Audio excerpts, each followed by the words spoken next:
Because atoms have electrons going around, which forms current loops, they behave like tiny magnets, and as a result, they have magnetic moments. But here's the question we want to try and answer in this video. Just like in charges, we've seen they are quantized and they have a minimum value of E, the charge of an electron. And charges have to be an integral multiple. Any charge you think of has to be an integral multiple of the charge on an electron. The question is there something similar for the magnetic moment of an atom? Does it also have some fundamental minimum value? Do these magnetic moments also obey the quantization principle? It has to be some integral multiple of that minimum value? Well, that's exactly what we want to find out in this video. In a previous video, we saw that if you take the simplest atom, an electron going around a proton, it behaves like a tiny magnet. And the strength of that magnet, the magnetic dipole moment, is given by this expression.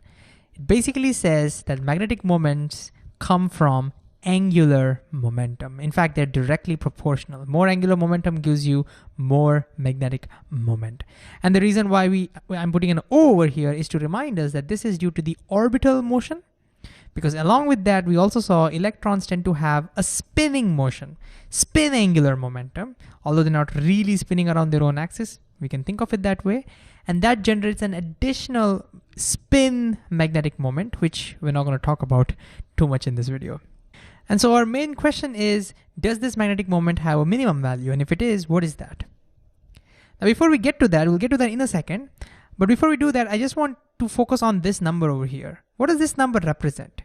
If you think mathematically, this number is just the ratio of magnetic moment and the angular momentum, right? And we give a name to this number. So this number is often called the I'm just mentioning because you may hear it somewhere. It's called the gyromagnetic ratio. All it is saying is that it's the ratio of magnetic moment and angular momentum. In fact, it should have been called magnetogyric ratio because magnetic moment is coming in the numerator and the angular momentum is coming in the denominator. But never mind, it's just a name that we give. And what's the significance of that? It's basically, this number tells us how much magnetic moment you get for a given angular momentum. For high gyromagnetic ratios, you get more magnetic moment for a given angular momentum. And this value would be different for spin magnetic moment of electrons, and it will have a different value for spin magnetic moments of protons and neutrons. Even they have magnetic moments. But you can immediately see that because protons have a higher mass, protons and neutrons have a higher mass, their gyromagnetic ratio would be much smaller than that of electrons. Meaning, we can immediately see that the protons and neutrons will have much tinier, much smaller values of magnetic moments compared to that of electrons. And it's for that reason, most of the magnetism that you see in nature is due to electron spin, not the spin of the protons and the neutrons. All right, with that out of the way, we can now come back to the main question, does this have a minimum value? And for that, we have to ask, does the angular momentum have a minimum value? Well, how do you calculate angular momentum of electrons going in circles? Well, angular momentum of any particle going in circle is given by mvr, where m is the mass of the electron here, v is the speed of the electron, and r is the radius of that circular path or of the orbit. So here's the question. Should this have a minimum value? Well, no, right? I mean, our electron should be allowed to orbit as close as possible. R should be able to have any small value it wants, any arbitrarily small values it wants. So there is no reason why they should have a minimum value, at least when you think using Newtonian physics, right?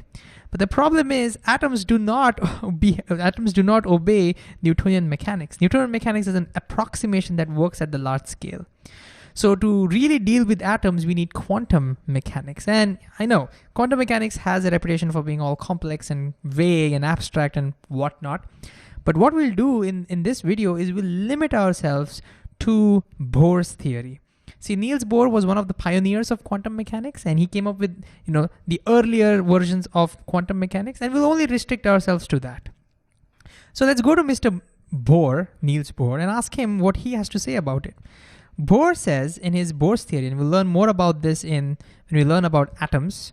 So Bohr's theory says that in an atom, He only talks about hydrogen-like atoms, atoms which have only one electron. So it's perfect for our atom over here. So his theory says, or he postulates, that the angular momentum of these electrons should have a minimum value. We're not going to ask why. We'll not get into all of that. We'll just hear him out. So he says should have a minimum value, and he gives us what that minimum value is. He says that the angular momentum of this electron cannot be smaller than h over 2 pi, where h is the Planck's constant. And there's more to this theory. See, this is the minimum value, right? But electrons can have more than this if they want. They can be in higher orbits that will give them higher angular momentum. But again, there are conditions. You cannot have any higher values you want. Bohr says the next higher value available for electrons is twice this number. The next higher value would be 3 times this number. So in general, any angular momentum that the electrons have due to their orbital motion has to be an integral multiple n times h over 2 pi. So where n is an integer. So this has to be an integer. And so does this answer our question? So do you think that magnetic moment should have a minimum value? According to Bohr's theory, yes. According to quantum theory, yes. And we can now figure out what that is by substituting it over here. And I can do that, and you can do that as well. So why don't you pause the video and substitute and see what that minimum value turns out to be. All right, let's substitute. So I get magnetic moment mu 0. And by the way, now that I'm seeing this, we have used mu naught before as permeability. Here we're not talking about permeability. We are using the same symbols, I know. But here we are talking about magnetic moment, and O stands for orbital. Okay, sorry for the confusion. But anyways, that equals, and I'm not going to look at the vector signs anymore. We only worried about the magnitudes, right? So that's going to be E divided by 2me, that's the gyromagnetic ratio, times the angular momentum. We'll use the quantization condition nh over 2 pi. And so if we put it all together, we get the magnetic moment has to equal, I'll keep that n out because that's the integer. So it has to be an integral multiple of what? An integral multiple of E in times h divided by 4 me pi. So let's write that 4 me times pi. Which means the smallest value you can have is when n equals 1, and that is this number. So that is the smallest, this is the smallest magnetic moment we can have. This is very similar to how in electric charges we have Q equals NE, where E represents the smallest charge and Q has to be an integral multiple of that. Same is the case over here. So the question now is, what is this value? Well, you can substitute the value of E, H, and me and pi. All these are known constants, and I'll not do that. I'll just tell you what the value turns out to be. If you substitute, this turns out to be 9 point, roughly 3 times 10 to the power minus 24, a very tiny value. And what is the units?